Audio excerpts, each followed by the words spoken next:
मरे हुए व्यक्ति को अकेला क्यों नहीं छोड़ा जाता है? जो जन्मा है वह मरेगा ही, चाहे वह मनुष्य हो, देव हो, पशु या पक्षी, सभी को मरना है।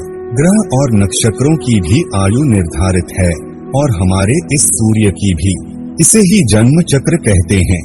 जन्म मरण के इस चक्र में व्यक्ति अपने कर्मों और चित्त की दशा अनुसार नीचे की योनियों से ऊपर की योनियों में गति करता है और पुनः नीचे गिरने लगता है। यह क्रम तब तक चलता है जब तक कि मोक्ष नहीं मिल जाता है। कई बार स्थितियां बदल जाती है। आओ जानते हैं गरुड़ पुराण के अनुसार कि मरने के बाद क्यों नहीं शव को अकेला छोड़ा जाता है। नमस्कार दोस्तों, धर्मा वचन चैनल पर आप सभी का स्वागत है। अगर आप भी भगवान श्री कृष्ण के भक्त हैं तो कमेंट में जय श्री कृष्णा जरूर लिखें। तो चलिए शुरू करते हैं आज की प्रस्तुति। नंबर 1, सूर्यास्त के बाद हुई है मृत्यु तो हिंदू धर्म के अनुसार शव को जलाया नहीं जाता है। इस दौरान शव को रात भर घर में ही रखा जाता है और किसी न किसी को उसके पास रहना होता है। उसका दाह संस्कार अगले दिन किया जाता है। यदि रात में ही शव को जला दिया जाता है तो इससे व्यक्ति को उद्योग की प्राप्त होती है और उसे मुक्ति नहीं मिलती है। ऐसी आत्मा असुर, दानव अथवा पिशाच की योनि में जन्म लेते हैं। नंबर 2, यदि किसी व्यक्ति की मृत्यु पंचक काल में हुई है तो पंचक काल में शव को नहीं जलाया जाता है। जब तक पंचक काल समाप्त नहीं हो जाता तब तक शव को घर में ही रखा जाता है और किसी न किसी को शव के पास रहना होता है। गरुड़ पुराण सहित कई धार्मिक ग्रंथों में उल्लेख है कि यदि पंचक में किसी की मृत्यु हो जाए तो उसके साथ उसी के कुल खानदान में 5 अन्य लोगों की मौत भी हो जाती है। इसी डर के कारण पंचक काल के खत्म होने का इंतजार किया जाता है, परंतु इसका समाधान भी है कि मृतक के साथ आटे, बेसन या कुछ सूखी घास से बने 5 पुतले अर्थी पर रखकर इन 5 का भी शव की तरह पूर्ण विधि विधान से अंतिम संस्कार किया जाता है। ऐसा करने से पंचक दोष समाप्त हो जाता है।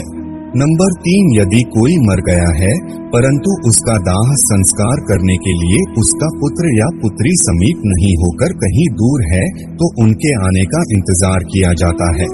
तब तक शव को घर में ही रखा जाता है और किसी न किसी को शव के पास रहना होता है। कहते हैं कि पुत्र या पुत्री के हाथों ही दाह संस्कार होने पर मृतक को शांति मिलती है, अन्यथा वह भटकता रहता है। नंबर 4, शव को अकेला छोड़ दिया जाए तो उसके आसपास लाल चींटियां या अन्य कोई नरभक्षी रेंगने वाला प्राणी या पशु आकर शव को खा सकता है। इसीलिए वहाँ कोई ना कोई व्यक्ति बैठकर शव की रखवाली करता है। नंबर 5, रात में मृत शरीर को अकेला छोड़ दिया जाए तो आसपास भटक रही बुरी आत्माएं भी उसके शरीर में प्रवेश कर सकती हैं। इससे मृतक के साथ साथ परिवार को भी संकट का सामना करना पड़ सकता है। नंबर 6, शव को इसलिए भी अकेला नहीं छोड़ा जाता क्योंकि मृतक की आत्मा वहीं पर रहती है। जब तक उसका शरीर जल नहीं जाता तब तक उसका उस शरीर से किसी न किसी रूप में जुड़ाव रहता है। साथ ही वह अपने परिजनों को भी देखता है। अकेला छोड़ दिए जाने से उसका मन और भी ज्यादा दुखी हो जाता है। हालांकि अधिकतर लोग गहरी नींद में चले जाते हैं। बहुत ज्यादा स्मृतिवान या चेतनावान ही जान पाते हैं कि मैं मर चुका हूँ। अन्य कारण भी है, आइए जानते हैं। नंबर 1, यह भी माना जाता है कि यदि ज्यादा समय हो जाए तो शव से निकलने वाली गंध के चलते कई तरह के बैक्टीरिया भी पनपने लगते हैं और मक्खियां भी भिनभिनाने लगती हैं। इसीलिए वहाँ इस दौरान अगरबत्ती की सुगंध और दीपक भी जलाया जाता है। नंबर 2, यह भी कहा जाता है कि शव को अकेले छोड़ने से कई लोग जो तांत्रिक कर्म करते हैं उनके कारण भी मृत आत्मा संकट में पड़ सकती है। इसीलिए भी कोई ना कोई शव की रखवाली करता रहता है।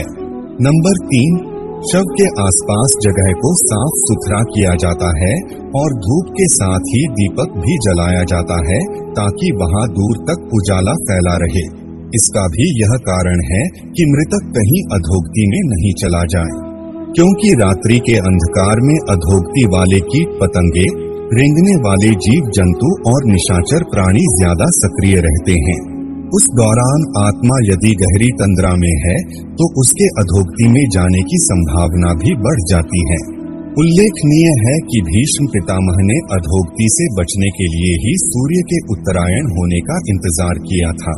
उत्तरायण में प्रकृति और चेतना की गति ऊपर की ओर होने लगती है।